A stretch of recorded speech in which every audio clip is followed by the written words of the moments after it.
Hey, good morning, good evening, good afternoon, folks. It's the one and only V The Guerrilla economist coming to you live in this edition of Rogue News in the Morning. We have with us the man of the hour who needs no introduction. I am, of course, talking about Gus Demos. You can find him over at perpetualassets.com, perpetualassets.com. If you're terrified of the 401k becoming a 101k and you don't want the communist revolution to take you away, then get a hold of Gus Demos over at perpetualassets.com. And with that being said, we have also with us the man of the hour, the other guy, Cowboy, who was talking for a while thinking that we were live. We were live. According to the audience, they got to hear my multiple F-bombs. Oh, they did. But the thing said we were not live. When you said we were not live, it said we were not live. But everybody's saying we were live. And so everybody heard me cuss like a sailor. It's Cuss with Gus. The technical difficulties resolved, and it didn't cost us $100 billion from Larry Ellison. So you got it sorted. One way or another, it's sorted out. Gus, there's lots of things going on. I apologize for the lateness. Where do you want to begin, my man? The 200-year mortgage, the 50-year car loan. It's up to you guys, really. I mean, where do you are you tired of winning? Are you guys tired of winning yet? I love the win. I don't know if you could take. You want to start off with the pardon for the war criminal Benjamin Netanyahu. Well, things are going so incredible in America that obviously he had to get involved in internal Israeli politics. So now, dude, he's soliciting. Imagine soliciting a pardon from what you tell people with a straight face is an ally or whatever within their government, bro. It's just embarrassing. I was telling Nick before we went live. Nick's still more optimistic about it all than I am. I just, it's embarrassing. It's like, this guy's such a fucking. It's over. The mega shit is over. It's fucking bad. I'm less pessimistic. Let's put it that way. Well, it wasn't. I didn't mean that in a derogatory way. It was more like the last week. It's been bad for me. You could say maybe the Iran thing, the Iran strikes. Maybe it was the Epstein files telling us the Epstein thing was a hoax. Maybe everything that's happened last year has been such goy slop. It really has been. My thing is this, Gus. The whole thing with Epstein, he shouldn't even mentioned it. He should have been like, "Yeah, we're still working on it." But the fact that he went out there and says it's a hoax, literally insulting our intelligence. Literally. Can you imagine telling people with a straight face? I think that was 2 nights ago with Ingram, where he's like, "We're going to give 600,000 Chinese. We're going to fucking give them visas. We're going to keep X amount of Indians. We're going to." There is not a single thing has been done for the American people. Like, not a single everything's been fucking goy. It's all been goy slop. It's been literally, it's just all fucking smoke and mirrors, dude. I just saw 2 videos. Listen, outside of the debt slavery for money, these people pull out of thin air for your mortgage or for your car. But bro, they want a 15-year loan for an asset that lasts 5. Like, these cars, our cars don't last fucking 20 years, first of all. But they're printing this shit out of thin air. Imagine thinking it's a good idea. And in the same week, I saw a video of this guy getting pummeled at UC Berkeley, and then nothing happens. The guy's in handcuffs. He gets pummeled. He's wearing a Freedom T-shirt. And then the next day, I missed this. What happened? Somebody got beat up in Berkeley? Yeah, at a Turning Point event, someone got their ass kicked at Berkeley by the usual suspects. And then nothing happens to these people. They don't get rounded up. Antifa is a terrorist organization. None of them are rounded up. The money is still moving. I haven't seen any Antifa SWAT team shit happen. But the guy who insulted Dave Portnoy's bagel was in handcuffs the next day. So that shows you the real power, Gus, is the Pangeets working in 7-Eleven and the gas stations That's where the real power is at, Bro, the Voltaire quote is accurate. If you really want to see who rules over you, find out who you're not allowed to criticize. Bingo! Bingo! The priority, who's in charge here, has been made abundantly clear the last year. Who is the priority of this government has been made abundantly fucking clear. Who they don't give a fuck has been made abundantly fucking clear. So I told Nick, like, the fact we're even having a Ben Shapiro and Mark Levin versus Tucker, Candace, and Nick Fuentes debate on social media platforms is a joke. Shapiro and Mark Levin and the rest of them should be denaturalized and deported. If you really want to know the fucking truth of the matter.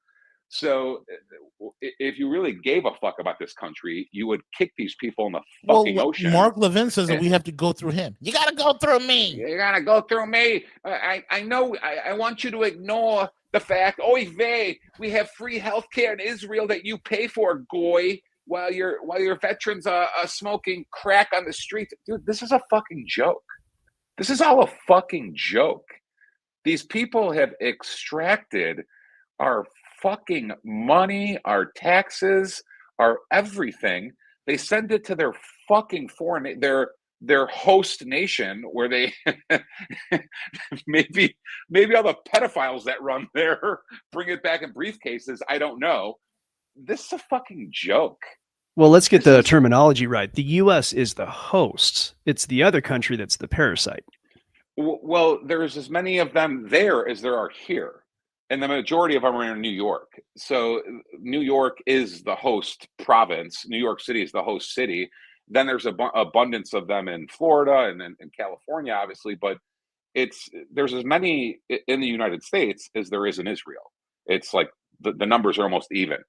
So this is clearly an extraction. You don't believe that's actually Indians that are pulling the strings here? I gotta tell you, it's Indians. Don't worry about it. Don't pay attention. And you're not worried about the Muslim invasion, There are two, as I've been saying, and many others leading back to Winston Churchill have identified, is there are two scenarios here for them. The Israel scenario is, what if the host countries kick us out? What if the U.S., what if the goy... They're going to go to China, man. They're all going to get eye operations, redo their noses, and they're going to head over to China. The Zionist plan is Israel's a home base, etc. The Bolshevik side of the equation is, what if Israel falls? We have to dilute the Western home nations of their white Christian nationalism. So if we import enough people, we import enough Asians, we import enough South Americans, we import enough Arabs, these Western nationalism will never, Christian nationalism in the West will never rise up to kick us out again, because we've diluted it. It's a multicultural melting pot shithole. So that's the Bolshevik plan. The Bolshevik plan is dilute the West, just in case they shut Israel down. If Israel goes down, no big deal. The whites only make up the white Christians only make up 9% of the world population. We've taken care of that problem. So that's the plan. It's just that simple. They have a hedge in both directions. Right now, whites only make up 9% of the global population. Dude, yes, pull it up. I'm not making it up. You can pull up the numbers. I didn't realize. No, I believe you. It used to be 30 before World War I. It was 30%. Now it's like 9%. It's collapsed, dude. Everyone's the kids, the fertility's all Asia and Africa.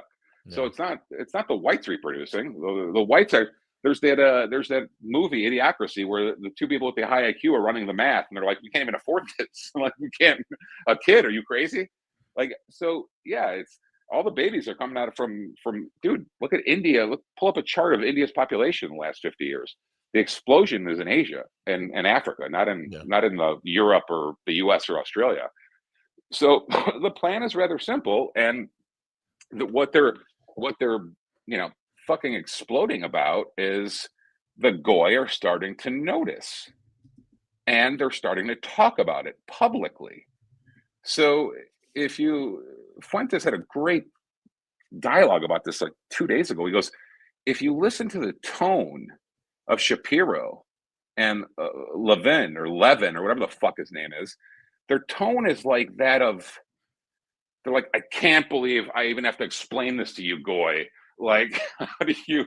And Fuentes is 100% right. It's like Shapiro's like offended. He has to take the time out of his day to walk us dumb cattle through this. Like, well, this is, dude. And the fucking guy just said, he goes, well, I don't care if you were born and raised in New York. If you can't afford it, you have to find somewhere else. Go. Oh, that's so nice. Go dig for oil in Montana or something. Like, while these people are extracting our money to build Israel, they're telling you to leave where your grandfather and great grandfather, were born and raised a family, and they're telling you to, run off to the wilderness and try to find something else to do. Dude, it's a joke. The whole thing is fucking laughable. I mean, it's insulting. And I told you it wasn't for me. I didn't really pay attention to it, although I probably should have paid attention to the authors of all the woke shit the last 15 years, but I didn't pay attention to those surnames as much as I should have. But when after October 7th, when that fucking midget with a fucking beanie got up there and told us we have to send our kids off to the Middle East, I'm like, the fucking balls on this guy. I'm like, the fucking balls on these. Oh, you mean Ben Shapiro? Oh, Shapiro. Yeah, he's like, yeah, we have to get over there immediately. I'm like, why don't he strap on a backpack and go himself? Who's we, motherfucker? Yeah. What are you talking about? Like, no, dude, it's insulting. And it's the last 2 years. And then once you start going down the rabbit hole, you're like, wait a minute, who wrote all these anti-white books? Who made all these anti-white shows? Who did all this shit? Oh, it's Silverstein-Dewitz. Like, it's every single fucking time. And it's then once it got popularity and fucking Candace started talking about it, and then even Tucker couldn't ignore it anymore, and Blazerian comes out and Fuentes explodes. The left and the right started seeing the same thing. And again, bro, these kids were allowed to do anything they wanted on these campuses for 10, 15 years. The minute they got in the way of the true power, they shut it down. And now I think it's 7 out of 8 Ivy League schools have presidents that are, if you read the early life on Wikipedia, you'll see for yourself. So no, dude, it's become, the simplest way to explain it is this. We are at the point of the story where they are the only tribe left that is allowed to express ethnocentric nepotism throughout government institutions, law firms, corporations. Anyone else, if I try doing it with other Greeks, they'll sue me into oblivion. Oh, the ADL. Oh, you're a Greek nationalist. Oh my God, you only hire Christian white people. Oh my God, if you display the ethnocentric nepotism they do, the government will come down on you. Everyone will come down on you, because you're not supposed to, per all our awesome civil rights laws, you're not supposed to be able to do that.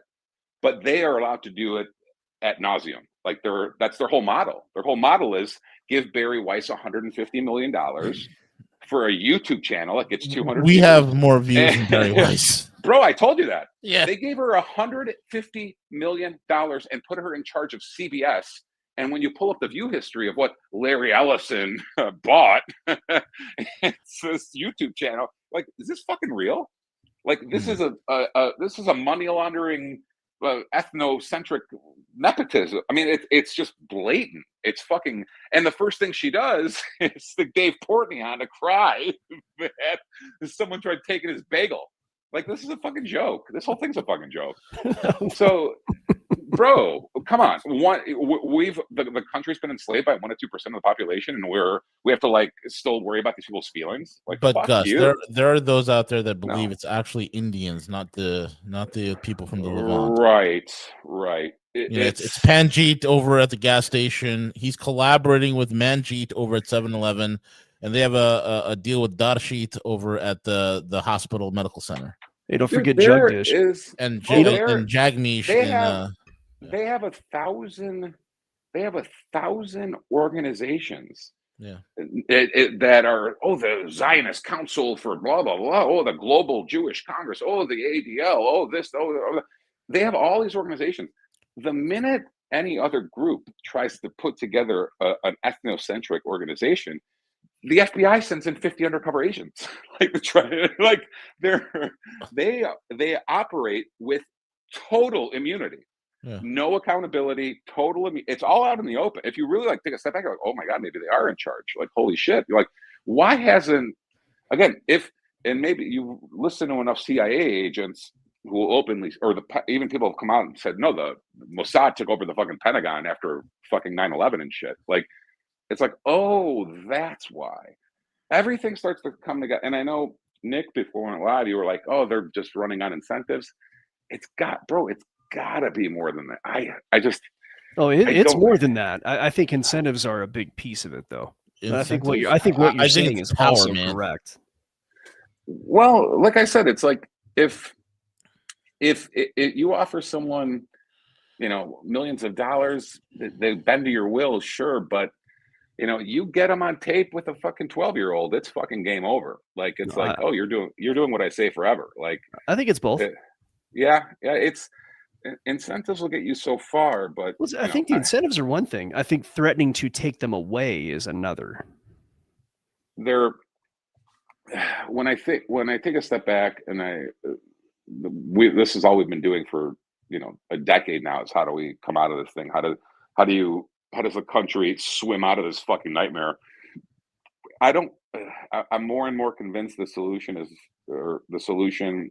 current system in its form, it cannot be salvaged. You need a Caesar type figure with military help. You need people to run up credit and then just default. You need an economic collapse, or you need some sort of Caesar. I like the whole running up credit. I like that. That's what I was telling Nick. I'm like, what if the average Joe and Jane, doesn't matter, I'm talking like middle, low income, middle income, just ran up their credit.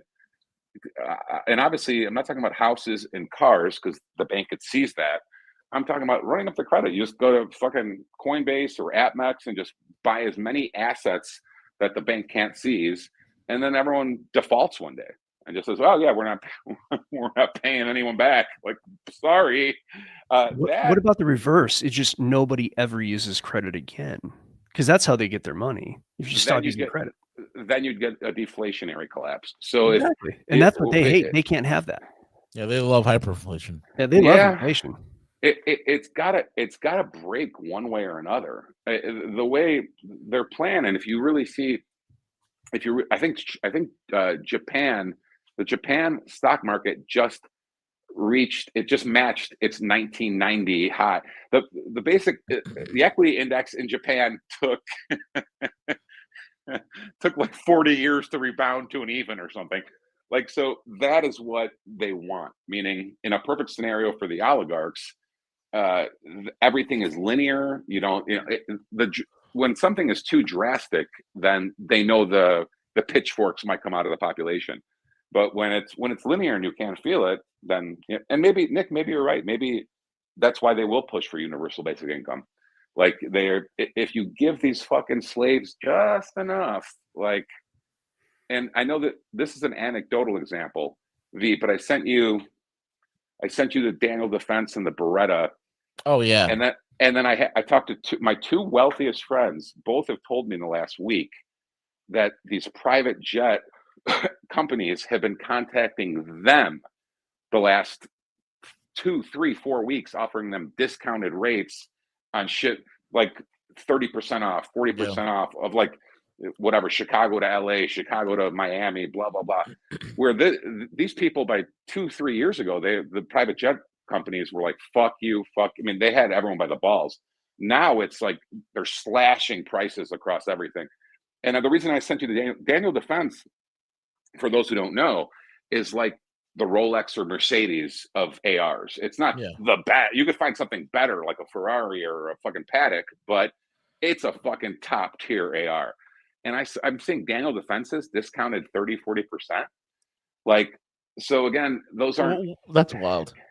Oh, it just That's tells you like wild. the money's drying up. Private jet cost legs are crashing. Look at Vegas, it's fucking dead, man. Dude, they send me. Vegas is another perfect example, brother. They used to email me once a quarter offering free nights. Like take it used to be 2 nights free. Doesn't matter if it was Win Encore or Cosmo or wherever. They would once a quarter get an email, 2 nights free on this selected weekend. Bro, Vegas emails me every fucking week now. 4 to 5 free nights. The last one was Atlantic City. They were going to pay for my flight too. And it was like, you're just starting to see these cracks. And gold's still doing amazing. You know, Bitcoin's doing amazing. And then there's 7 tech stocks that are doing amazing. But other than that, I don't think anything else is really doing amazing. So that's why I think UBI, I vacillate on that because in order for UBI to work, there has to be some productiveness. You know, the only way that works is if there's a ton of automation and then our oligarch overlords are okay with the useless eaters being paid, right? Well, the same argument holds true for AI. Like they're like, oh yeah, we're gonna unemploy 5 million people, and I'm like, okay, what are they gonna do? Are they gonna leisure? Are they gonna paint art all day? Like, what are these people gonna do? And equally as important is if they're gonna do nothing. Let's say you chop. Doesn't matter if it's AI or UBI, bro. What are the people working gonna do when they look over to the left and you're paying people an equal amount to not work? So that's the whole welfare queen argument. It's like, what is incentivizing the welfare queen to go back to work if whatever job pays her less than the food stamps and EBT and whatever else she's getting? And the same would hold true for the universal basic income. If the average blue collar worker is repairing air conditioners all day and making whatever 60 grand, 70 grand entry level, and you're giving universal basic income at this point, then I mean, why wouldn't the guy say, what the fuck am I sweating outside for all day? Let me get this straight. I could play Call of Duty and you're going to send me money. So the problem is, bro, real things eventually have to be made. So the food isn't going to bring itself to your, like, we need to produce real things, which is the fundamental issue with the whole fucking country. The production is shit. So who's gonna, I know this is going back to like they gotta let the immigrant status so they could pick things in the fields. It's like, well, someone does in fact have to. Like, so what is going to incentivize people to go work on the farm and pick things in the field or what, be in agriculture if universal basic income exists? So I don't. Dude, to me, brother, it's all Fugazi bullshit. Like I think they're really just trying to make a permanent welfare class, if that makes sense. If the model is neo-feudalism, which is what these people are obsessed with, because let's remember here, the European elites, their most favorite time, especially these royals and all these other assholes, is the feudal times, right? And you have today these neo-feudalistic techno overlords in conjunction with the government bureaucrats.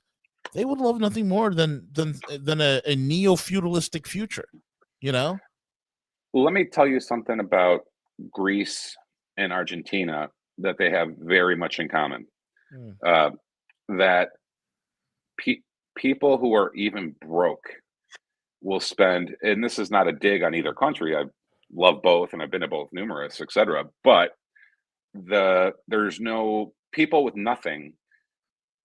The Europeans, for that matter, and the Argentinians, and this probably holds true for most in South America, but they would rather be piss broke and go out every night for dinner and coffee or whatever than acquire savings or what they have fallen victim to the bread and circus.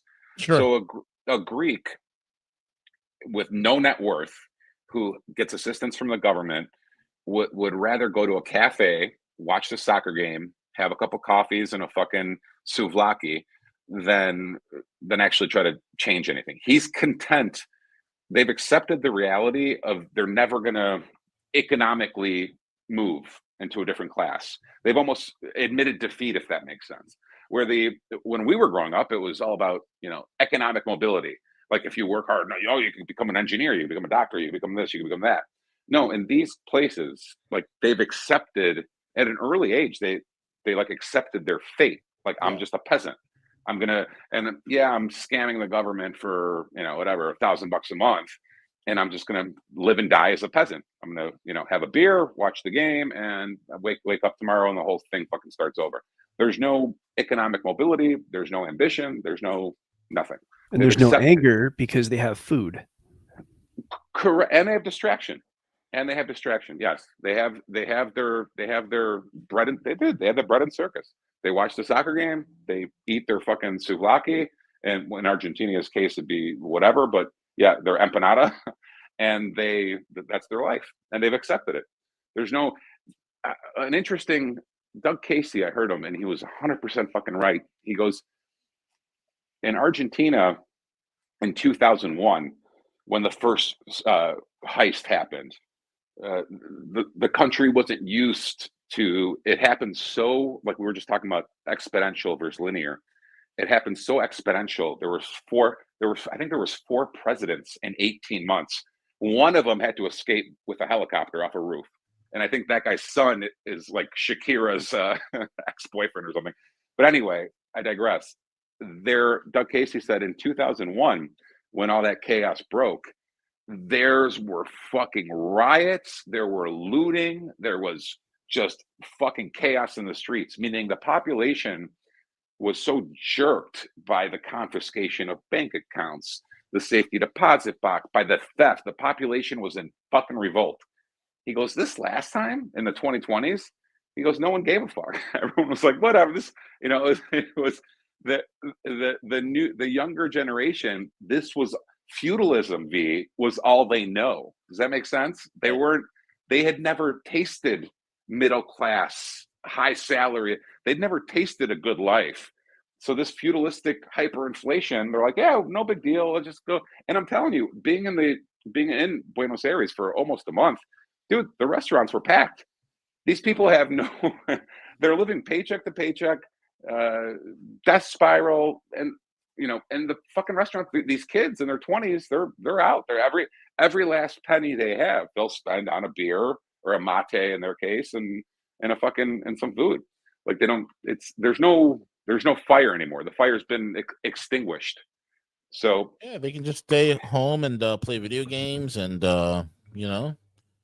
simp to OnlyFans hoes, and life is good, right? But what's wrong with video games? Oy vey. It's Freeman Menlowitz, the lawyer again. I apologize, Gus.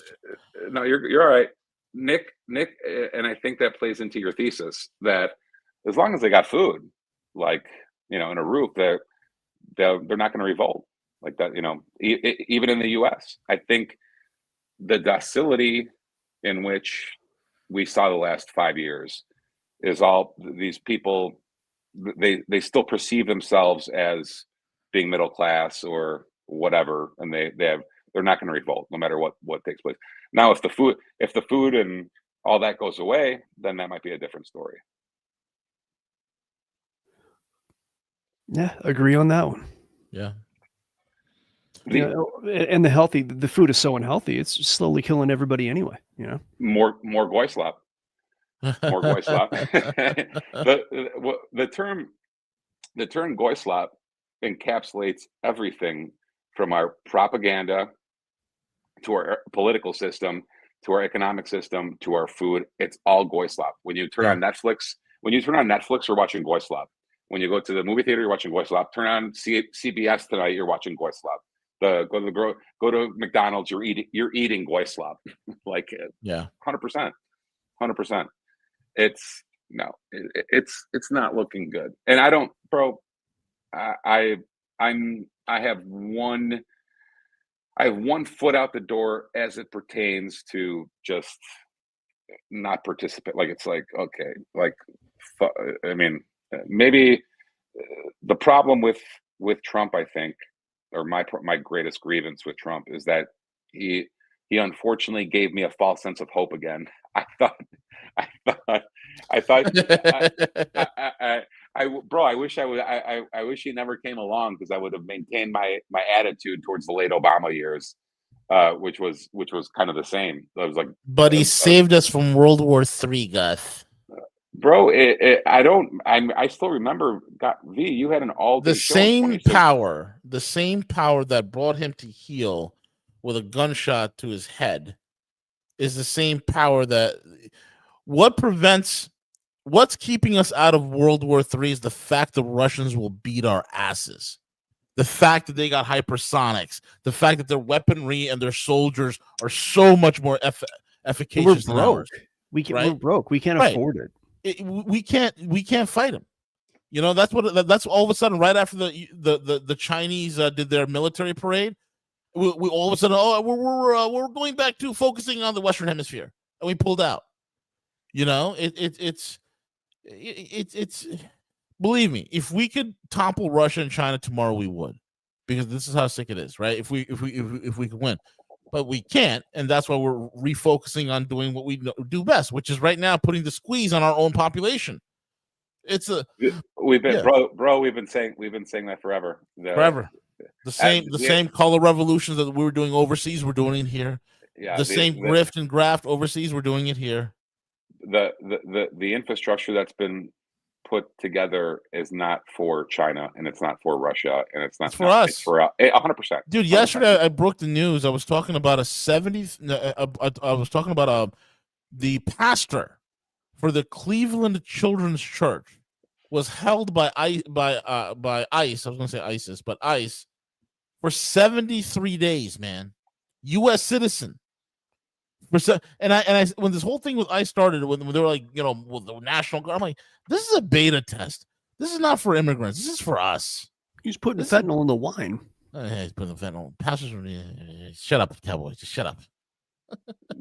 Bro, I'm just joking. I know. No, but I mean, from the whole, everything that's come to light is, all right, put your political persuasion to the side. I don't care if you're a Democrat or a Republican the last 10 years. Everything that's come to light, where are forget about the Trump and the Spygate. We know all that was a scam. Even if you're a run-of-the-mill liberal, where is the justice for COVID?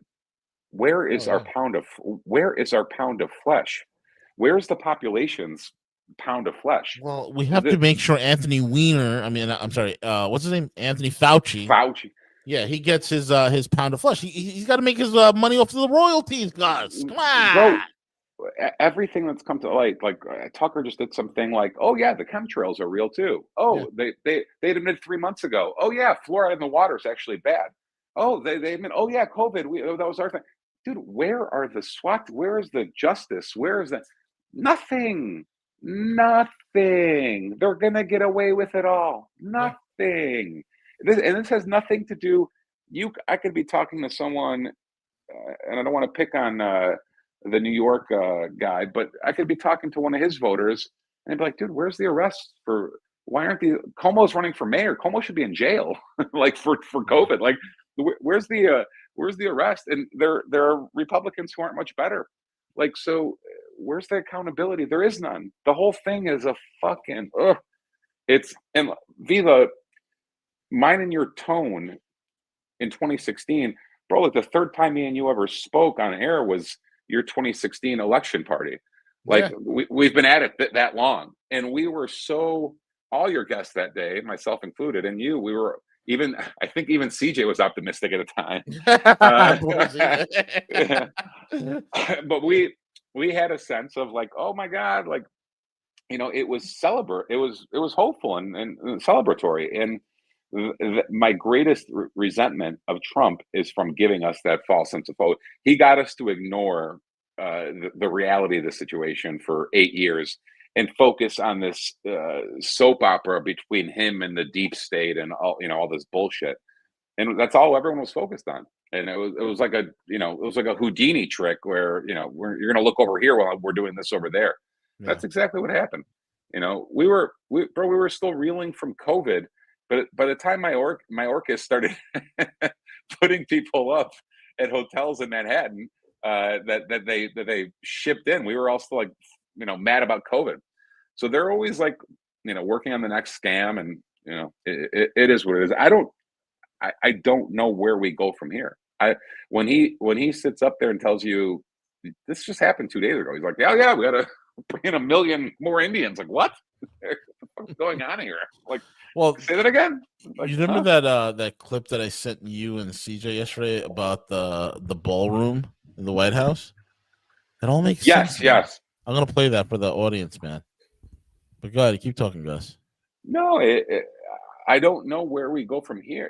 If the New York election, the Virginia, all those make sense when you're like, those doesn't matter if you're center right, independent, far right. Those who trusted 2024 and have seen everything they've seen the last year. I mean, how could they not jump ship? Why would anyone, support this gibberish anymore? Oh, dude, no, everybody can buy a house now with their 150-year mortgages. So yeah, okay. Dude, you could buy a Toyota Camry and pay the bank for 20 years for something they pulled out of their thin air. It's like, dude, fuck off. Just fuck right off. It's like, no. There's been no justice. There's been no accountability. There's been no programs for us. There's been no. It's been all slop, dude. It's been literally all goy slop, and they're alienating the supporters that put them there in the first place. For who? For a bunch of people that were never Trumpers in 2015, and again, no, it's dude, he's finished. It's finished. It's all finished. I think they're gonna. My prediction: they're gonna get absolutely mauled. In the midterms. Oh yeah, I'm predicting a blue sweep. Dude, it's gonna be They just did a blue sweep, bro. It's gonna be a fucking massacre. It is. It's gonna be a massacre. And we're looking at a Democrat president for 2028. Watch. Yeah, and at this point, it's like at least I heard this point the last couple weeks, and it's actually a pretty good one. Would Biden or Kamala have been good? Of course not. They would have been fucking a nightmare. But at least most of us would have been on a war footing, if that makes sense. Like these people, the deception is what makes me fucking sick. The fact that they got all of us to put our guard down. Like, oh yeah, we're good now. Like, no, we were never good. And at least with them, like we're on a war footing. These people, you're ready. Your situational awareness is at fucking level 11. Yeah. With these motherfuckers, it's like, oh yeah, we're gonna raid a farm in California and get rid of 10 Mexicans. It's like, okay, great, good luck with that. Like, it's all bullshit. It's all fucking bullshit. So I found the clip. I don't know. You got it up? Yep, I got it. Here we go. Here's the ballroom, guys. He's going to make America beautiful again with this ballroom, Gus. I don't know if you know that. Here, let me just put the volume up. Trump's ballroom. Dude, I've heard some conspiracies about this. Yeah, and the kicker, Trump is not using taxpayer money. Oh. He has some donors. Ooh. You ready for these donors? Yes. Google, Apple, Amazon, Meta, Microsoft, Lockheed Martin, Palantir, Typical. T-Mobile. One of these Sponsored things by is not T-Mobile. like the other. Yeah. Here's where it gets weird. Now it's going to be over $300 million for this 90,000 square foot ballroom. I mean, that's normal, right? $300 million for a ballroom, Gus? Totally. Oh God. Yeah. Trump just really likes balls, man. I saw someone say it, and it's true. Like, we're experiencing his Marie Antoinette moment. I'm sorry, Marie Antoinette, whatever. It's let them eat cake shit. It's worse than that. Here we go. Well, bro, they're keep going. I'm sorry. $1,330 a square foot, way outside the standard of what you pay per square foot for a building. So what are they spending so much money on? A theory is that they're building an underground database center. Yeah, there you go. A couple years ago, Israel built a underground data center. They paid $319 million for this. That's got to be it. So this ballroom is costing about the same as what this data center cost in Jerusalem. But not nearly as big. Well, that's just the surface. Yeah. Because they're just building a ballroom. Yeah. But what's going to be underneath? And why are all these people interested in And investing in it? They would all invest because they don't want to be excluded. Oh my gosh, bro. In 2008, when everyone was telling me to get rid of my MySpace and to get a Facebook, I was right. I should have stuck with MySpace. Who made MySpace? Tom. The legend. You don't know Tom? MySpace Tom? I didn't have a MySpace. No. Do you know how young I am? There you go. That's the ballroom. I'm thinking about Palantir, Lockheed Martin, Amazon, Google, Meta. Did you see what I sent you where the OpenAI is going to submit 20 Oh yeah, let me pull that up. user- That's a great article right there, man. Let me pull that up. to the New York Times. It's Well, yeah, fucking what's wrong with that, Gus? It's when you talk about techno feudalism, when you talk about a surveillance capitalism.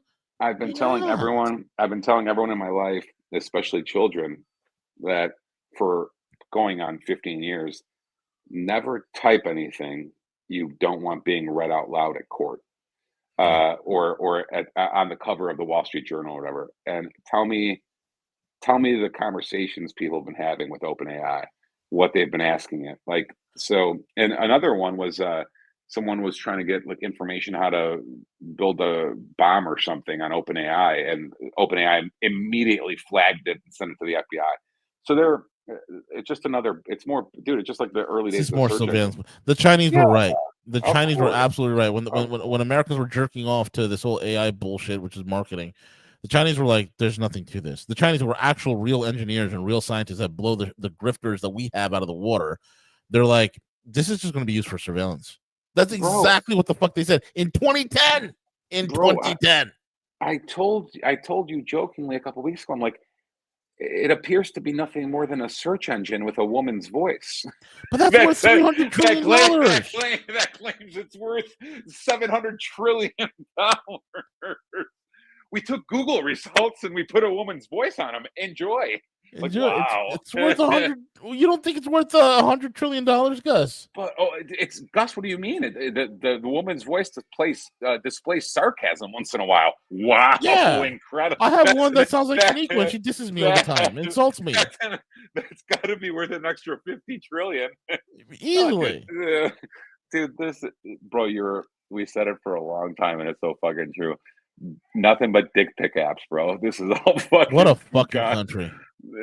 This is all fucking gibberish. And listen all they're doing.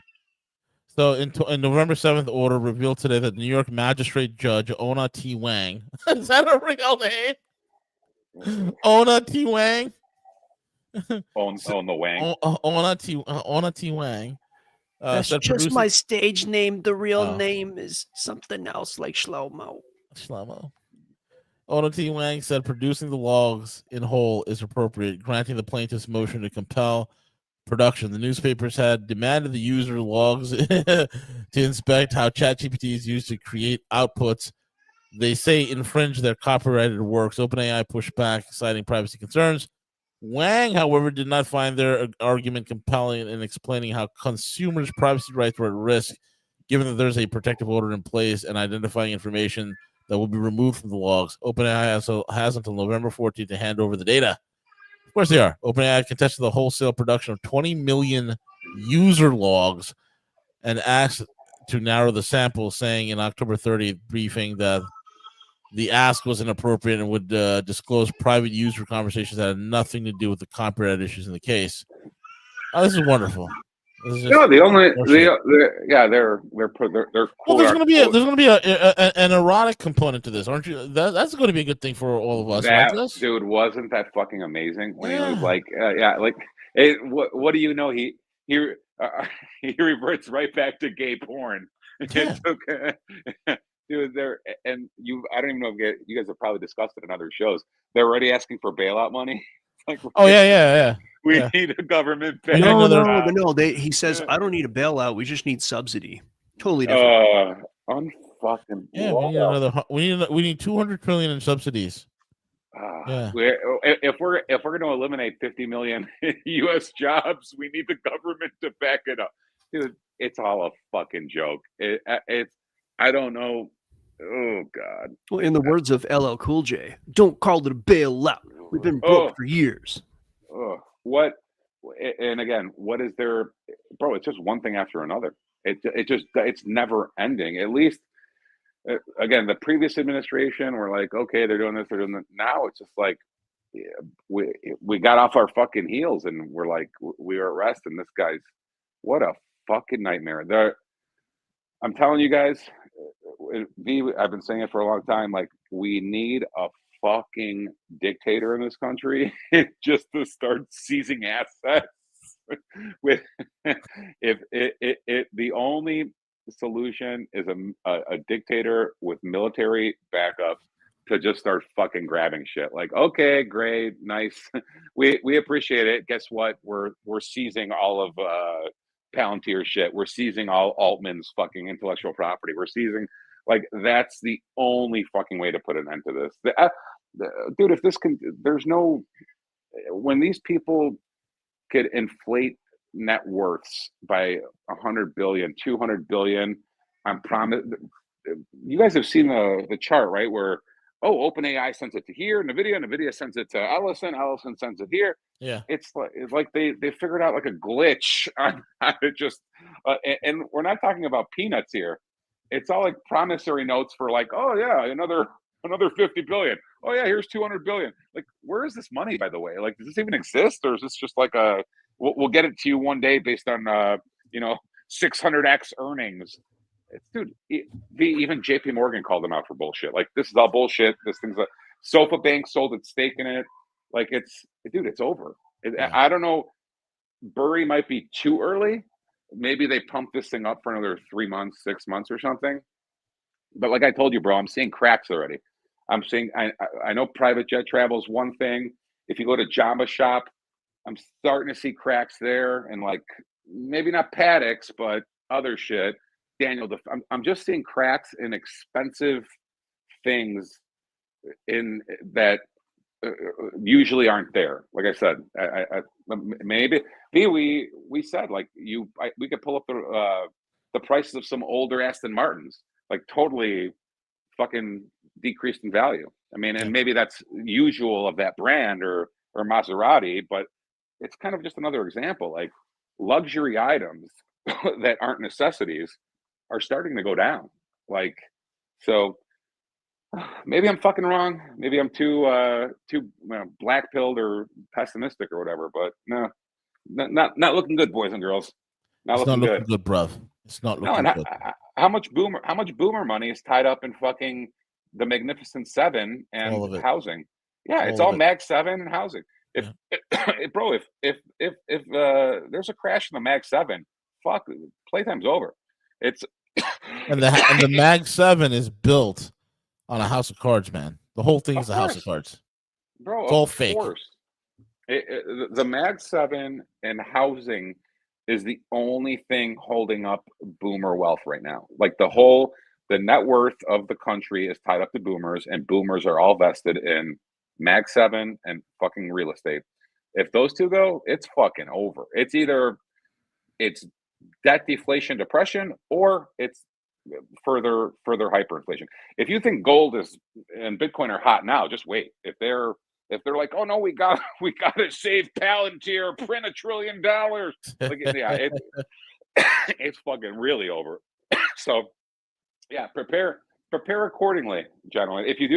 If people out there do have some liquidity handy, my advice would be, I have been jumping on deals that are, again, when I see ammo at its current prices, when I see shit like that, I'm like, yeah, I might buy a few of those. Like, so I love things that are already crashing.